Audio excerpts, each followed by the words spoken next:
नमस्कार विद्यार्थी मित्रांनो, इयत्ता 8वीच्या सर्व विद्यार्थी मित्रांचं आपल्या युट्यूब चॅनलवर सहर्ष स्वागत आहे।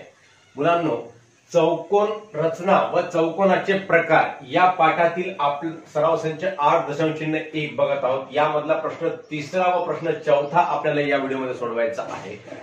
जी माहिती दिलेली आहे बेटा, त्या माहितीच्या आधारे आपल्याला चौकोन काढायचे, चौकोनाची रचना करायची आहे।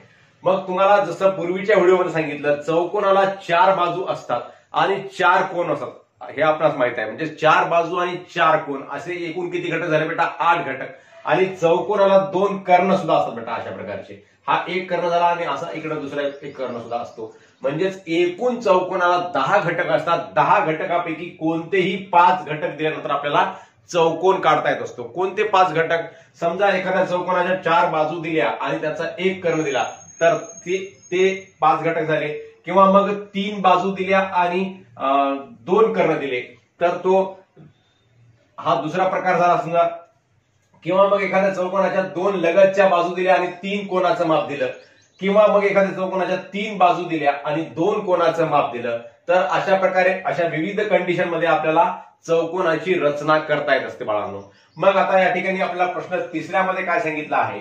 चौकोन एबीसीडी मध्ये लेंथ ऑफ एबी बरोबर 6.4 सेमी, लेंथ ऑफ बीसी बरोबर 4.8 सेमी, मापकोन ए बरोबर 70 अंश, मापकोन बी बरोबर 50 अंश आणि मापकोन सी बरोबर 140 अंश। म्हणजेच 2 बाजू दिल्या बेटा, लगतच्या बाजू आहेत त्या। कसं कळालं आपल्याला? लेंथ ऑफ ए बी आणि लगेच लेंथ ऑफ बी सी, म्हणजेच बी हा सामायिक बिंदू आहे, म्हणजे या बाजू कशा आहेत? लगतच्या आहेत। जसं इथं मी या ठिकाणी कच्ची आकृती काढलेली आहे। या माहितीच्या आधारे कच्ची आकृती काढून घ्यायची आणि या कच्च्या आकृतीतून आपल्याला म्हणजे कोणत्या बाजू दिलेल्या आहेत, कोणत्या काढायच्या, कशा कशा काढायच्या हे आपल्याला या कच्च्या आकृतीच्या द्वारे कळते। म्हणून या ठिकाणी दोन्ही माहितीच्या आधारे मी दोन्ही कच्च्या आकृत्या या ठिकाणी काढल्या बेटा। तर या माहितीच्या आधारे आपण आता इथं चौकोनाची परिपूर्ण आकृती आपण काढूयात। या मापांच्या आधारे मापां एवढेच माप घेऊन आपण या ठिकाणी आकृती काढूयात बेटा। आणि नंतर चौथा प्रश्न सुद्धा सोडूयात। तर हे सर्व दोन्ही चौकोन काढण्याच्या अगोदर तुम्हाला सर्व विद्यार्थी मित्रांना विनंती आहे की आपण जर या चॅनलवर नवीन असाल तर सर्वांनी आपल्या युट्यूब चॅनलला सबस्क्राईब करावं व सबस्क्राईब करून बेल आयकॉन दाबावं, जेणेकरून मी पाठवलेले प्रत्येक व्हिडिओ तुमच्यापर्यंत सर्वात अगोदर पोहोचतील व गणित या विषयाचा आपण चांगल्या प्रकारे अभ्यास करू शकाल बाळांनो। इयत्ता 5वी स्कॉलरशिप गणित ते इयत्ता 10वी गणित पर्यंतचा प्रत्येक सराव संचामध्ये प्रत्येक गणित आपण आपल्या चॅनलवर आपल्या प्लेलिस्टमध्ये उपलब्ध केलेला आहे। म्हणून गणित या विषयाचा परिपूर्ण अभ्यास करण्यासाठी आपण सर्व विद्यार्थी मित्रांनी या चॅनलला सबस्क्राईब करावं, ही तुम्हाला सर्व विद्यार्थी मित्रांना विनंती आहे। तर बेटा याच्यामध्ये लेंथ ऑफ ए बी आपण अगोदर खाली काढलेलं आहे। मग लेंथ ऑफ ए बी इथे काढूयात। अगोदर 6.4 सेमीचं लेंथ ऑफ ए बी काढूयात। स्केलवर 6.4 सेमी माप घ्यायचं आणि 6.4 सेमीचा लेंथ ऑफ ए बी काढायचा बेटा। तर हे अशा प्रकारे मी लेंथ ऑफ ए बी काढला। याची लांबी सांगितलेली आहे 6.4 सेमी।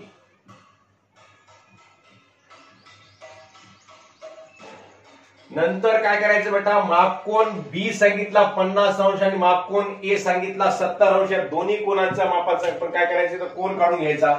मापकोन ए काढण्यासाठी काय करायचं? ए या बिंदूवर कोन मापक ठेवायचा आणि कोन मापकाच्या तंतोतंत खाली आपली रेषा असली पाहिजे, लक्षात ठेवायचं। कोन मापकाची तळरेघ आपल्या रेषेच्या बरोबर वर आली पाहिजे। मग इकडून आपण शून्य मोजायला सुरुवात करायचं। आपल्या रेषेच्या वर जो शून्य आहे त्या शून्यापासून मोजायला सुरुवात करायचं। 0, 10, 20, 30, 40, 50, 60, 70 ज्या ठिकाणी आहे 70 वर बिंदू स्थापित करायचा बाळांनो। आणि नंतर या बिंदूला आणि या ए बिंदूला जोडून घ्यायचं बेटा। एक असा किरण काढायचा ए बिंदूमधून, या बिंदूमधून जाणारा। आणि आता या किरणावर कुठेतरी आपला कोणता बिंदू असेल? ए बी सी आणि डी बिंदू असेल। या किरणावर डी बिंदू असेल कुठेतरी बघा। मग आपण तो बिंदू आपण नंतर काढूयात। मग आता मापकोन बी किती सांगितला बेटा? मापकोन बी 50 अंश सांगितलेला आहे। मग परत कोन मापक कोण ठेवायचा? बी बिंदूवर ठेवायचा आणि 50 अंशाचा कोन काढायचा बाळांनो। बी बिंदूवर कोन मापक ठेवला, तंतोतंत आपल्या खालच्या रेघेच्या वर आपली कोन मापकाची तळरेघ आली पाहिजे। हे बघा, हे इथून आपल्याला कळते तळरेघ ही बरोबर तंतोतंत वर आलेली आहे। मग 50 अंश या शून्यापासून मोजायला सुरुवात करायचं। आपल्या रेघेच्या वर जे आपल्या खालची जी रेषा आहे त्या रेषेच्या वर तळरेघ आली आहे आणि या तळरेघेचा जो शून्य आहे त्या शून्यापासून मोजायला सुरुवात करायचं। पूर्वी आपण इकडल्या शून्यापासून मोजलं होतं, कारण या शून्याच्या खाली आपली रेष आली होती. आता या शून्याच्या खाली रेष आहे म्हणून इकडच्या शून्यापासून मोजायला सुरुवात करायचं. 0, 10, 20, 30, 40, 50 इथं आहे बेटा. इथं या 50ला मग इथं एक बिंदू स्थापित करायचा आणि या बिंदूला आणि बी बिंदूला काय करायचं बेटा, जोडून घ्यायचं. तुम्ही म्हणसाल चौकोन सांगितला होता सरांनी, त्रिकोण काढला. आपली अजून आकृती तयार झालेली नाही बेटा. फक्त आपण ह्या कोन ए काढला किती अंशाचा, कोन ए 70 अंशाचा काढला आणि कोन बी काढला आपण 50 अंशाचा. मग आता काय करायचं बेटा, बी पासून ते सी पर्यंत, बीसी किती सांगितलं, 4.8 सेमी. मग आपल्याला बी बिंदूवर कंपास ठेवायचा आणि 4.8 सेंटीमीटर अंतर आपल्याला या कंपास मध्ये घ्यायचं आहे बेटा आणि 4.8 सेंटीमीटरवर चाप मारायचा आहे. हे असं स्केलवर कंपास ठेवायचा आणि 4.8 सेमी अंतर घ्यायचं बाळांनो. अशा प्रकारे हे आपण 4.8 सेमी अंतर घेतलेलं आहे आणि 4.8 सेमी अंतर घेऊन या ठिकाणाहून आपण काय करायचं, याला चाप मारून घ्यायचा बेटा 4.8 सेंटीमीटर. म्हणजे आपला सी बिंदू कुठं आला, तर या ठिकाणी सी बिंदू येईल. इथे या बिंदूला नाव द्यायचं, सी नाव द्यायचं बेटा. आणि आता काय करायचं सांगितलं आपल्याला, माप कोन सी बरोबर 140 अंश सांगितला. म्हणजेच 140 अंशाचा कोन या ठिकाणाहून काढायचा आहे त्याला. मग सी बिंदूवर कोन मापक ठेवायचा, बरोबर या कोन मापकाची तळरेघ या आपल्या रेषेच्या वर आली पाहिजे, याची खबरदारी घ्यायची बेटा. आणि सी बिंदूवर कोन मापक ठेवून कोन मापकाचा मध्यबिंदू ठेवून 140 अंश. आता कोणीकडे आहे आपली खालची रेषा, कोणीकडे आहे, इकडे आहे. म्हणजे इकडून मोजायला सुरुवात करायचं. 0, 10, 20, 30, 40, 50, 60, 70, 80, 90, 100, 110, 120, 130, 140 इकडे आहे बेटा. 140 इथं आहे. मग ह्या 140चा जो बिंदू आहे त्या बिंदूला आणि या सी बिंदूला काय करायचं बाळांनो, जोडून घ्यायचं आहे आपणास.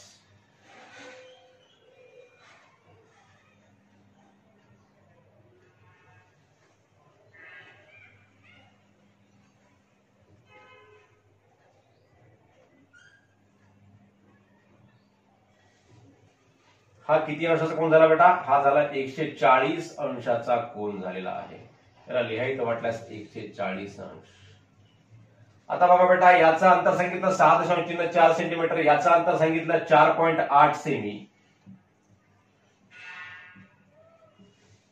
आणि हा कोन सांगितला 50 अंश, हा कोन सांगितला 70 अंश आणि हा कोन सांगितला 140 अंश.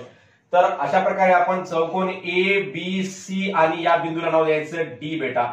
या वरच्या बिंदूचा आपला काही संबंध नाही. वर या ठिकाणी आपल्याला हे दोन किरण एकमेकांना छेदले आहेत, परंतु याचा काही संबंध नाही. तर आपला जो अपेक्षित चौकोन आहे तो चौकोन आहे चौकोन ए बी सी डी. अशा प्रकारे आपण या ठिकाणी चौकोन ए बी सी डी काढलेला आहे बेटा. हे बघा, ही याच आकृतीशी मिळती जुळती आकृती आलेली आहे, परंतु अशीच सेम यावं असं काही नसते. आपण एक अंदाजित काढलेली आहे की याचं 6.4 सांगितलं, हे 4.8 सांगितलं, हे 140 अंश म्हणजेच 90 अंशापेक्षा मोठं असते म्हणून असं काढलं अंदाजानं. हे 50 अंश काढला, हे 70 अंश, हे अंदाजित आकृतीत आहे. याचा आणि याचा पूर्ण संबंध यावा असं काही नसते मित्रांनो. आता पुढचा प्रश्न आहे, चौकोन LMNO काढा. लेंथ ऑफ LM बरोबर आहे लेंथ ऑफ LO. म्हणजेच LMचं अंतर जेवढं आहे तेवढ्याच अंतर कशाचं आहे, LOचं आहे असं सांगितलेलं आहे. आणि हे किती आहे, 6 सेंटीमीटर आहे. आणि लेंथ ऑफ ON म्हणजेच हे लेंथ ऑफ ON बरोबर लेंथ ऑफ NM बरोबर लेंथ ऑफ NM बरोबर 4.5. म्हणजे हे आणि हे अंतर कसं आहे, समान आहे सांगितलेलं आहे. आणि लेंथ ऑफ OM बरोबर आहे 7.5 सेमी. म्हणजे एक कर्ण सांगितलंय.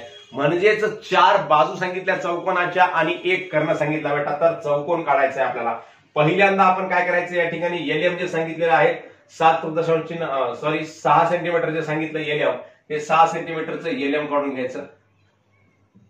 ही कच्ची आकृती आपण काढलेली आहे. यासारखी आपण आता पक्की आकृती काढूयात, एक विशिष्ट मापाची आकृती काढूयात बेटा. अगोदर 6 सेंटीमीटरचं लेंथ ऑफ LM काढून घेऊयात.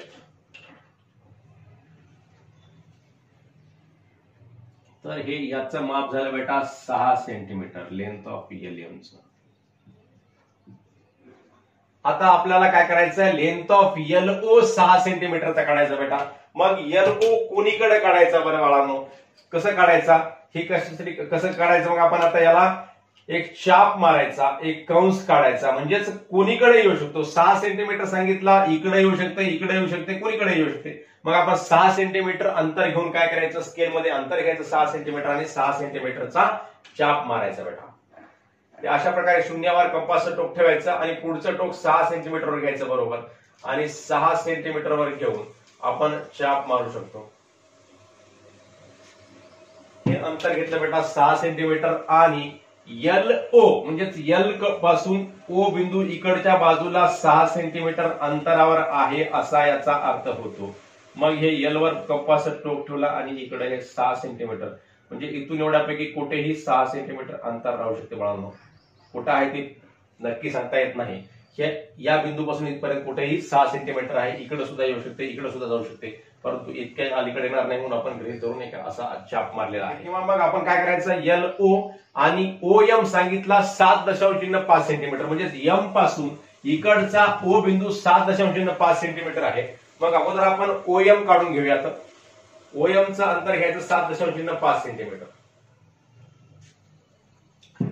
तर हे अंतर घेतलं आपण 7.5 सेंटीमीटर बाळांनो. मग ह्या M बिंदूवर कंपासचं टोक ठेवलं आणि दुसरं टोक या बाजूला इकडे ठेवलं, तर या पूर्वीच्या चापला छेदणारा दुसरा चाप काढायचा आहे मित्रांनो. मग अशा प्रकारे आपण काढला तर हा ज्या ठिकाणी दोन्ही चाप एकमेकांना छेदले या बिंदूपासून या L बिंदूपर्यंतचं अंतर जे आहे ते 6 सेंटीमीटर आहे आणि या बिंदूपासून M बिंदूचा अंतर किती आहे बेटा, 7.5 सेंटीमीटर आहे. म्हणजेच आपणास या ठिकाणी O हा बिंदू प्राप्त झालेला आहे मित्रांनो. मग याला O नाव द्यायचं. ज्या ठिकाणी दोन्ही बिंदू परस्परांना छेदले आहेत त्याला O नाव देऊयात. आणि मग या O बिंदूला आणि L बिंदूला काय करायचं मित्रांनो, जोडून घ्यायचं. आणि या दोन बिंदूला सुद्धा आपण जोडून घेऊ शकतो. म्हणजे हा चौकोनाचा कर्ण झाला बेटा, लक्षामध्ये घ्या. मग आता काय करायचंय आपल्याला, या O बिंदू पासून ON सांगितला 4.5 सेंटीमीटर आणि MN सुद्धा 4.5 सेंटीमीटर काढला बेटा, सांगितलेला आहे. मग आपण 4.5 सेंटीमीटर अंतर घेऊन काय करायचा, चाप मारायचा बाळांनो. त्याच स्केलवर आपण त्याच कंपासने 4.5 सेंटीमीटरचं अंतर घ्यायचं आणि या ठिकाणी चाप मारायचा बेटा. हे 4.5 सेंटीमीटर अंतर आहे मित्रांनो. मग या M बिंदूवर कंपासचं टोक ठेवायचं आणि 4.5 सेंटीमीटरचा आपण काय करायचं, इकडं चाप मारायचा मित्रांनो. आणि नंतर हे O पासून ते N पर्यंतचं अंतर सुद्धा हे MN अंतर आहे आणि ON सुद्धा किती आहे, 4.5 सेंटीमीटर. मग या चापला छेदणारा दुसरा चाप मारायचा, O बिंदूवर कंपासचं टोक ठेवायचं आणि या चापला छेदणारा दुसरा चाप मारून घ्यायचा मित्रांनो. आता या ठिकाणी दोन्ही बिंदूपासूनचं अंतर O पासून ते N पर्यंतचं अंतर हे 4.5 सेंटीमीटर आहे आणि या N पासून ते M पर्यंतचं अंतर सुद्धा किती आहे बेटा, 4.5 सेमी आहे. मग या दोन्ही बिंदूला काय करायचं, आपण जोडून घ्यायचं आहे मित्रांनो. अशा प्रकारे आपण याला जोडून घेऊ शकतो म्हटल्यास. आणि या दोन बिंदूला असं जोडून घ्यायचं बेटा.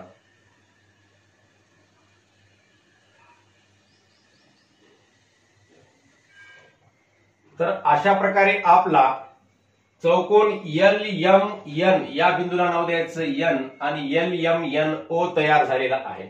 मग याचं अंतर किती, 6 सेंटीमीटर आहे बेटा. हे अंतर किती आहे, 4.5 सेमी अंतर आहे. मग हे 4.5 सेमी अंतर दिलं आणि हे अंतर सुद्धा किती आहे, 4.5 सेमी आहे. हे प्रत्येक बाजूचं अंतर जेवढं सांगितलेलं आहे तेवढं अंतर आपण लिहून काढायचं. हे अंतर सांगितलं 7.5 सेमी आणि हे अंतर सांगितलेलं आहे 6 सेमी सांगितलेलं आहे. हे म्हणजे विशिष्ट मापाचा आपण चौकोन या ठिकाणी काढलेला आहे. पहिल्यांदा ही बाजू काढली आणि नंतर ही बाजू काढून या बाजूला एक 6 सेंटीमीटरचा चाप मारला आणि इथून 7.5 सेंटीमीटरचा चाप मारला. दोन्ही चाप ज्या ठिकाणी छेदले या बिंदूपासून म्हणजेच LO चं अंतर 6 सेंटीमीटर आणि OM चं अंतर किती आहे, 7.5 सेंटीमीटर जे आपल्याला सांगितलेलं आहे. नंतर मग M पासून ते N पर्यंतचं अंतर 4.5 सेंटीमीटर आहे. इकडे एक चाप मारला आणि यापासून ते या बिंदूपासून तो ओ पासून ते एन पर्यंतचं अंतर सुद्धा 4.05 सेंटीमीटर सांगितलेलं आहे. मग इथून दुसरा चाप मारला आणि परत 2 चाप या ठिकाणी छेदले, तिथे आपण एन बिंदू स्थापित केला. अशा प्रकारे आपण चौकोन LMNO काढलेला आहे. अतिशय सोपी बाब आहे. दिलेल्या विशिष्ट माहितीच्या आधारे चौकोन कसे काढायचे हे आपण सराव संच 8.1 मध्ये या 4 उदाहरणांद्वारे शिकलेला आहे. या व्हिडिओमध्ये 2 उदाहरणं सोडवलेत आणि पूर्वीच्या व्हिडिओमध्ये 2 उदाहरणं सोडवलेत बेटा. तर अशा प्रकारे आपण या सर्व गणितांचा अभ्यास करू शकता व चौकोनाची रचना कशी करायची हे आपण शिकून घेऊ शकता बेटा. तुम्हा सर्वांना हा व्हिडिओ समजला असल्यास नक्की आपल्या मित्रांना शेअर करा व व्हिडिओवर लाईक व कमेंट सुद्धा अवश्य करा मुलांनो. पुन्हा भेटूया नवीन व्हिडिओसह. धन्यवाद.